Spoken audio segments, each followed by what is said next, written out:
Salut tout le monde! Ça fait un petit bout qu'on s'est pas vu. Ça fait un bout que j'ai pas fait une vidéo officielle sur YouTube. En fait, cette semaine, j'ai pu enfin faire ma Peak Week. La moitié de ma Peak Week, étant donné que avant le premier confinement, au mois de mars 2020, euh, j'étais pour commencer ma Peak Week. Donc, ma semaine finale après ma périodisation de 12 semaines. Et puis, j'ai pas pu la faire parce que les gyms ont fermé. Et puis, j'ai eu peur que ça fasse la même chose, pas cette année, mais ce coup-ci, parce que j'avais du tout reprendre la périodisation à la réouverture des gyms le 22 juin. Et puis, bon, là, déjà, les villes tout près de Sorel, ça avait déjà fermé. Et puis, bon, j'ai eu le temps de faire la moitié, donc 3 jours sur 5 de ma peak week. Et puis, j'ai filmé ça pour avoir un peu des souvenirs, etc. Je suis quelqu'un qui écrit beaucoup de choses. Et puis aussi, je voulais voir moi-même visuellement, est-ce que mes techniques sont encore bonnes, est-ce que je descends assez bas, etc. Donc, je me suis dit que j'allais partager ça avec vous. Et donc, j'ai tout fait le montage déjà pour épargner de la perte de temps. Puis, je me suis dit que j'allais faire une narration comme ça à côté.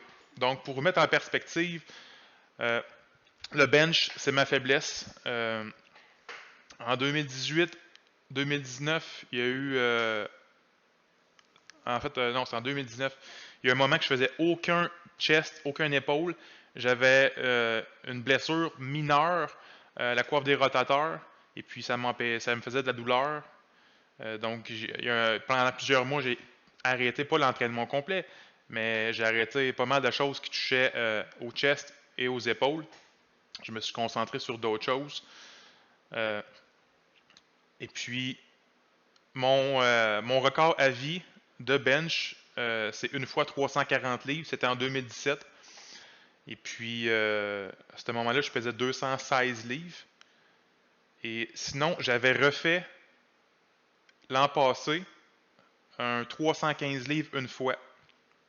Ça avait été mon max. Donc ça avait été après de la réhabilitation au niveau de mon épaule, là, puis de recommencer à faire du bench press après longtemps. Donc, bien sûr, là, après ma périodisation, j'espérais au moins battre le 315 livres après ma blessure. Et bon, si possible, peut-être battre mon record à vie, mais j'y croyais pas, selon les chiffres que je faisais dernièrement. Et puis, bon, j'ai 3 ans de plus, je commence à me faire plus vieux, 30 ans. Mon prime time, là, il est peut-être passé. Mais on continue à pousser la machine, on sait jamais, des fois on a des belles surprises. Comme à la fin de cette vidéo. Donc, ça, c'était mon premier vrai essai après mon warm-up.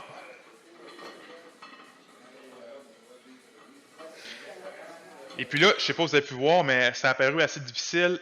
Moi, dans ma tête, ce que je me suis dit à ce moment-là, c'est ouais, ça n'a pas été une super de belle répétition, mais je savais pourquoi. Il y avait un manque de confiance. Ça faisait longtemps que je n'avais pas touché à ce poids-là. Et puis, il y a comme eu un manque de concentration. Tu sais, quand on fait des choses comme ça, c'est pas 100% de concentration qu'il faut, c'est 110. Il faut que tu sois à l'écoute de ton corps puis avoir une proprioception. Ça, c'est savoir où se situe ton corps dans l'espace pour être sûr de tout être parfait. Donc, c'est très technique. Et puis là, je me suis rendu compte que j'étais pas optimal. Donc, je savais que j'étais capable de plus. En, en m'ayant dit ça, je me suis dit, bon, la confiance est là, c'est bon. Euh, donc, ça, c'était pour être mon essai final à ce moment-là. Que j'avais estimé, 335 livres, donc 20 livres de plus. Là, j'avais demandé un spotter pour être sûr.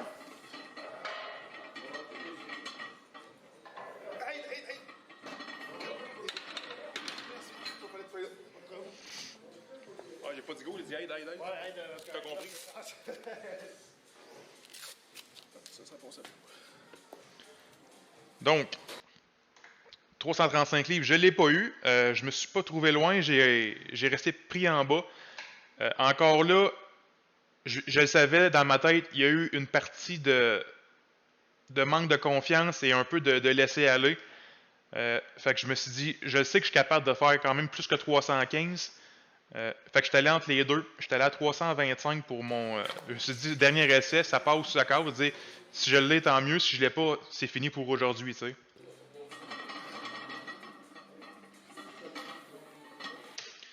Tu sais, là, mettons, je suis content parce que c'est un peu pour ça que je filme, tu sais, mais des fois vérifier que c'est des bonnes répétitions. Là, on voit que mes bras sont parallèles au sol. Tu sais, la barre n'a pas besoin de toucher, là. Ça dépend de bien des facteurs que la barre touche ou pas. Mettons, l'arche dans ton dos, la longueur de tes membres, etc., tes bras, tu sais. Mais moi, au moins, là, on voit que ça, c'est vraiment droit, droit, droit, parallèle au sol. Fait que c'est suffisant. Yes, sir. J'ai pas aidé pantoute. Pantoute. Pas de chose? Ok, j'étais pas sûr. Là. Disons que Zéro de j'étais part. concentré dans. Moi, je voyais que t'étais pas loin, là, mais Ah, j'étais proche. des fois, mais c'est dur. C'est dur à juger avec. C'est 100 livres, ça? C'est 105. 105 avec les collets ici. Merci. Oh, c'est vrai, faut que j'aille. Donc, ça en était pour mon bench. J'ai battu de 10 livres mon record, mon record, pas mon record, mais mon poids de l'année passée qui date d'environ un an. C'était au mois de juin que j'avais fait 315 l'an passé. Donc, suite à ma longue réhabilitation. Fait qu'on voit qu'il y a quand même eu depuis une progression. Fait que de ce côté-là, je suis très content. Puis tu sais, c'est parce que j'avais pas fait de force depuis quand même un bout de temps. Tu sais, comme je disais, le manque de confiance. Tu sais, là, en faire plus, euh, ça irait beaucoup mieux parce que j'aurais plus confiance. Mais là, bon, encore le confinement qui commence depuis aujourd'hui que je filme cette vidéo. Donc, ça va aller pour une autre fois. Donc après ça, là, dans mon plan que je faisais, il y avait des pull-ups, donc une périodisation en force là-dedans aussi, avec différents patterns de force. Et puis là, je faisais aussi un test de 1RM sur cet exercice-là, puisque je trouve que c'est un exercice qui se fait assez bien en 1RM. C'est pas trop dangereux. Pour parlant de ça, tu sais, je faisais aussi des dips pesants, mais pas aussi pesants que les autres exercices. Donc, les dips, vu que c'est un exercice qui met beaucoup de stress sur, mettons, dans les épaules puis les coudes, j'ai pas fait du 6 répétitions et moins. Je faisais des séries de 8. Donc, en dips, des séries de 8, puis quand tu donnes toutes, là, c'est quand même pas mal. Avant le confinement, je m'étais rendu à faire 3 séries de 8. Là, après ça, il y a eu le confinement, là, il y a eu le déconfinement. J'avais recommencé plus bas pour être sûr de ne pas me blesser et regagner ma force. Puis là, j'avais pratiquement tout regagné ma force. J'étais rendu à faire mes 3 séries, mais avec le 95.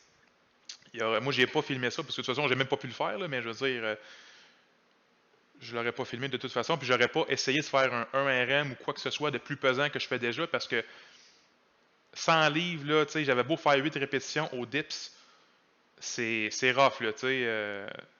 Faut pas que tu ailles une seconde que tu manques de concentration, parce que le coude va te revirer à l'envers, quelque chose de même, tu sais. Donc, pour le dos, tu sais, le dos, là, bon, j'avais tous mes poids notés depuis des mois. Et puis, avec ces chiffres-là, je me suis dit, bon, je vais partir soit facile à 55. Ben, facile. Puis là, bon, c'est quand ça a bien été, moi, il y a à 65. Puis après ça, je me suis dit, oh, mon final va peut-être être à 75. Parce que de mémoire, mon ancien record, là, des années, c'était comme mon poids, que je sais plus c'est quoi dans le temps. Puis c'était plus 83 livres. Donc, je me suis dit, je devrais être pas loin de ça. Puis je me trouvais pas full fort non plus, à ce niveau-là, dans ma périodisation de force. Sauf que là, à 75, j'étais comme, ça n'a pas été si pas, il me semble qu'il y a de la place encore. Fait que là, j'étais allé à 85. Je sais pas si vous êtes capable de voir la perspective un peu, parce que la caméra est comme ça, tu sais, bah, c'est un trépied, mais le trépied n'est pas haut de 10 pieds comme ça, mettons. Fait que, tu sais, mon coup dépasse, là, tu sais. Croyez-moi sur parole là-dessus, là, mais vous devrez être capable de voir que selon la barre ici, puis la perspective que j'ai le menton au moins qui dépasse. Puis pour moi, c'est important aussi de garder comme une bonne contraction au sommet. Là, 85, c'était un coudon. J'ai encore du jus, hein? Fait que j'ai pris une autre pause de 3-4 minutes. Puis j'ai essayé 95.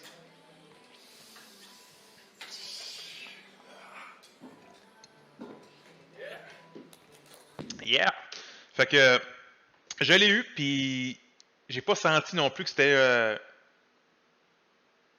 une série, une répétition qui m'a tout demandé. J'avais évalué que j'avais pris à peu près 95%, 97% de vraiment toute ma force pour cette répétition-là. En plus de toute l'énergie gaspillée pour les autres séries, parce que je m'étais sous-estimé. Donc, j'aurais pu faire moins de séries avant. Et avec ça, moi, j'ai estimé que je serais capable, à mon poids de cette journée-là, qui était à 213,8, de faire un pull-up avec 105 livres de plus sur moi. Alors, voilà. Mais je ne l'ai pas fait. Je veux dire, c'est une estimation avec ce que j'ai vraiment fait cette journée-là. Donc, on tombe au squat. Dernière journée de gym avant le confinement. Donc, en fait, ça, c'était hier par rapport à aujourd'hui que moi, je filme ça.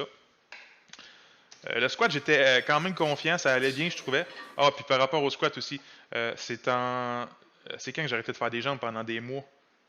C'était en 2019 ou en 2018?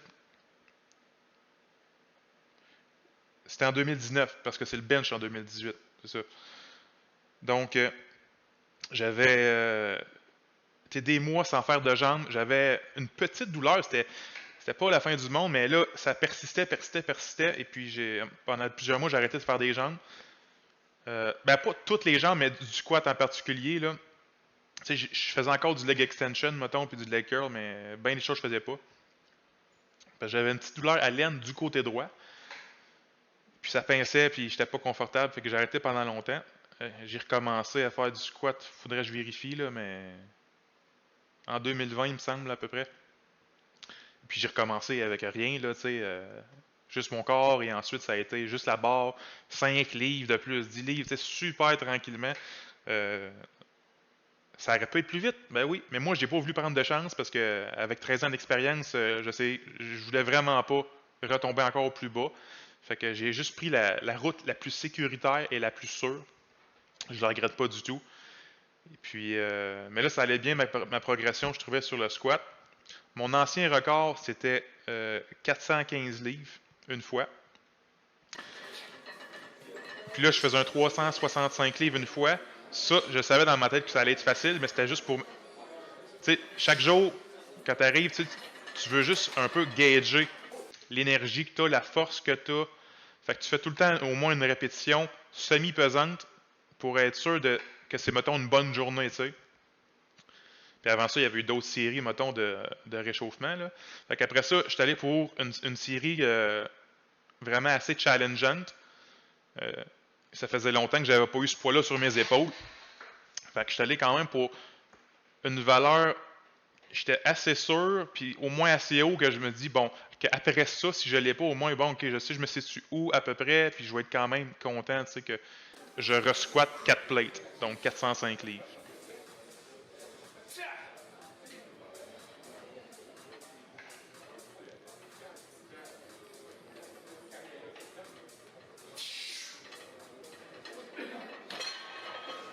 Donc, à ce moment-là, j'étais quand même content. Je me suis dit, bon, ça a bien été, ça n'a pas été all out pantoute.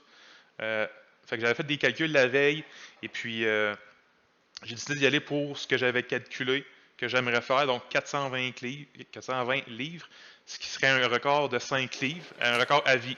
Fait que j'étais allé pour ça. Fait que là, vous voyez qu'on a rajouté un 5 chaque barre, puis un 2.5. Là, je sais pas si vous entendez, là, tu sais, dans les grosses expirations. Des fois, là, on va-tu réentendre? Un genre de bruit de pète, mais avec ma bouche. En fait, si vous entendez ça au gym, je le dis pour le monde qui peut-être ne savent pas pourquoi qu'on fait ça. Il y a une raison à ça. Il y en a des fois qui crient. Le but, c'est toujours de contrôler l'air qu'on a en dedans de nous pour mettre une pression sur notre diaphragme, notre paroi abdominale. Donc, c'est un moyen d'être solide, mais en même temps, parce que quand tu fais des grosses charges comme ça, tu vas être solide. Fait qu'il y a un gros travail au niveau du tronc, des abdominaux. Et puis, sauf que tu peux pas toujours retenir ton air super longtemps comme ça.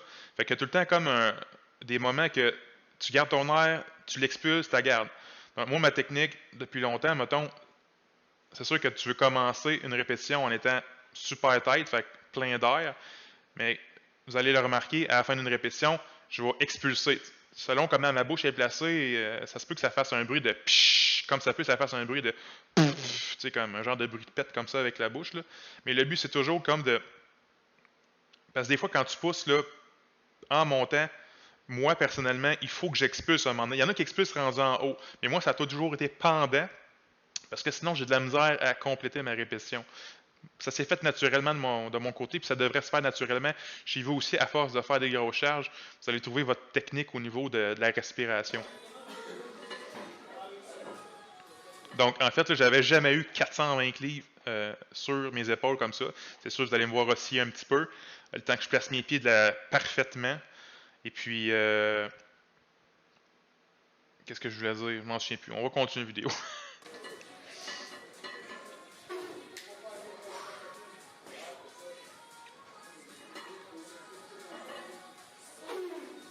Donc, c'est fait. J'étais super content. Puis, en une fraction de seconde, j'ai eu une décision à prendre parce que j'ai pas trouvé que j'avais été all out. J'ai trouvé que j'aurais pu pousser plus. Fait que j'ai dû prendre une décision. Je me suis dit, je vais y aller pour le 2 reps. Parce que ça me tentait pas de dire, je vais prendre un 3-4 minutes de pause puis je vais essayer plus pesant. Je me suis dit, non, j'y vais pour essayer 2 reps. Ce qui était vraiment pas prévu. Puis là, vous voyez que j'ai quand même une belle profondeur. Donc, là, j'ai coupé le son. Lâché un petit cri de joie comme ça. Un petit cri de joie. J'aimais mieux le couper pour la vidéo. Fallait être là. C'était à vous autres d'être là. Vous voulez savoir ce que j'ai dit, c'est à vous autres d'être là. Fait que j'étais vraiment content. Je veux dire, déjà 420 livres une fois, c'est un record. Je l'ai fait 2 fois. Je ne m'attendais pas à ça, pas en tout. Ce qui place l'estimé, selon les applications qui existent et les formules, de 1 RM à 446 livres. Donc, je pourrais essayer, mettons, 445. Donc, très content. Là, j'étais censé recommencer à faire du deadlift. J'ai pas fait de vrai deadlift là, depuis un bon bout de temps. Dernière fois, c'était 2018-2019. En tout cas, j'ai arrêté. Parce que je crois que c'est ça qui avait amené ma douleur à l'aine. Parce que quand là, je faisais à un moment donné des rotations de deadlift, du conventionnel puis du sumo, tu sais. Ça allait bien, mais à un moment donné, il y a eu cette douleur-là, puis je me suis comme douté que c'était peut-être ça. Donc, en fait, comme vous voyez ici en bas, la vidéo est finie. Ma peak week est terminée. Donc, je vais devoir, éventuellement, quand les gyms vont réouvrir, bâtir là-dessus.